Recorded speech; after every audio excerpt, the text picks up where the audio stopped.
Assalamualaikum warahmatullahi wabarakatuh. Kami dari kelompok 5 yang beranggotakan Cindy Claudia, NIM ACD 118001, Siti Nurhayati, NIM ACD 118003, Rika Marianti, NIM ACD 118017, Elsa Aryani, NIM ACD 118018, Yunika Irawati, NIM ACD 118030, dan Vivin Alfianita, NIM ACD 117065. Pada video kali ini kami akan menjelaskan 3 materi. Nah, materi yang pertama itu tentang reaksi fotosintesis, materi yang kedua reaksi fotolisis, dan materi yang ketiga adalah mekanisme pengikatan CO2 pada tumbuhan C3, C4, dan CAM. Jadi pembahasan yang pertama adalah materi tentang reaksi bersamaan fotosintesis.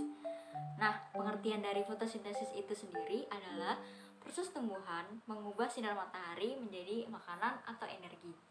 Dalam fotosintesis, energi cahaya matahari bereaksi dengan 6 molekul karbon dioksida atau CO2 dan 6 molekul air atau H2O untuk menghasilkan 1 molekul glukosa C6H12O6 dan 6 molekul oksigen atau O2.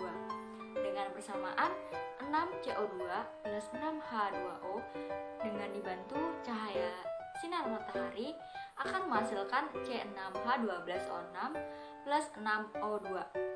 Dari hasil tersebut, CO2 dikonversikan menjadi glukosa padat untuk dikonsumsi tumbuhan bersama air, sedangkan oksigen dilepaskan ke udara. Selanjutnya yaitu reaksi fotolisis. Fotolisis merupakan salah satu tahapan dalam proses fotosintesis. Pada peristiwa fotolisis ini terjadi pemecahan senyawa kimia berupa air atau H2O dengan bantuan sinar matahari atau foton. Robert Hill pada tahun 1937 menyatakan bahwa reaksi air dengan akseptor elektron dan direaksikan dengan cahaya maka akan membentuk oksigen. Reaksinya 2H2O atau air plus 2A menjadi 2AH2 plus O2 atau oksigen. Beberapa tahun kemudian, Saverio Ochoa menemukan bila air dan NADP+ tereduksi maka menjadi NADPH plus proton plus oksigen dengan persamaan reaksi sebagai berikut.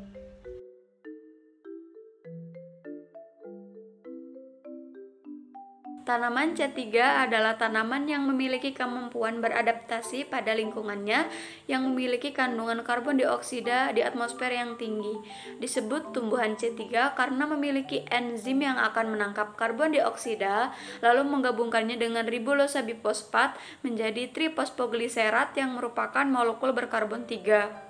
Mekanisme pengikatan karbon dioksida pada tanaman C3 ada 3 tahap. Pertama, tahap fiksasi karbon, dimulai dari 3 molekul karbon dioksida ke 6 molekul trifosfogliserat dengan bantuan 6 ATP dan 6 ADP. Pada tahap kedua adalah reduksi trifosfogliserat dibantu dengan NADPH dan 6 NADP plus hidrogen menjadi 6 molekul trifosfogliserat. Lalu tahap ketiga meregenerasi menjadi RUBP yang akan menghasilkan 3 molekul RUBP. Siklus ini disebut juga dengan siklus Calvin. Mekanisme pengikatan CO2 pada tumbuhan C4. Tumbuhan C4 umumnya hidup di tempat dengan kondisi cuaca yang panas dengan intensitas cahaya matahari yang tinggi. Disebut tumbuhan C4 karena enzim PEP karboksilase akan menangkap CO2 dan menggabungkannya dengan fosfoenol pirufat menjadi oksaloasetat yang merupakan molekul berkarbon. Penangkapan CO2 ini terjadi di mesofil daun. Kemudian molekul oksaloasetat tersebut akan diubah menjadi asam malat dan menuju sel seludang pembuluh untuk melepaskan CO2. Setelah CO2 dilepaskan, CO2 akan menjalani siklus Calvin di seludang pembuluh tersebut dan menghasilkan karbohidrat. Selanjutnya, mekanisme pengikatan CO2 pada tumbuhan CAM.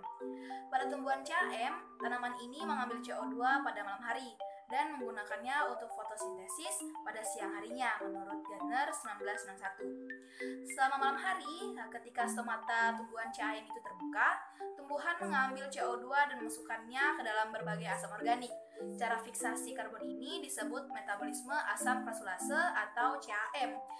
Jalur CAM serupa dengan jalur C4. Dalam hal karbon dioksida terlebih dahulu dimasukkan ke dalam senyawa organik intermediate sebelum karbon dioksida ini memasuki siklus Calvin. Pada kedua langkah tersebut dipisahkan untuk sementara. Nah, fiksasi karbon terjadi pada malam hari dan siklus Calvin berlangsung selama siang hari menurut Rakitan 1995. Dan inilah gambar untuk mekanisme pengikatan CO2 pada tumbuhan C3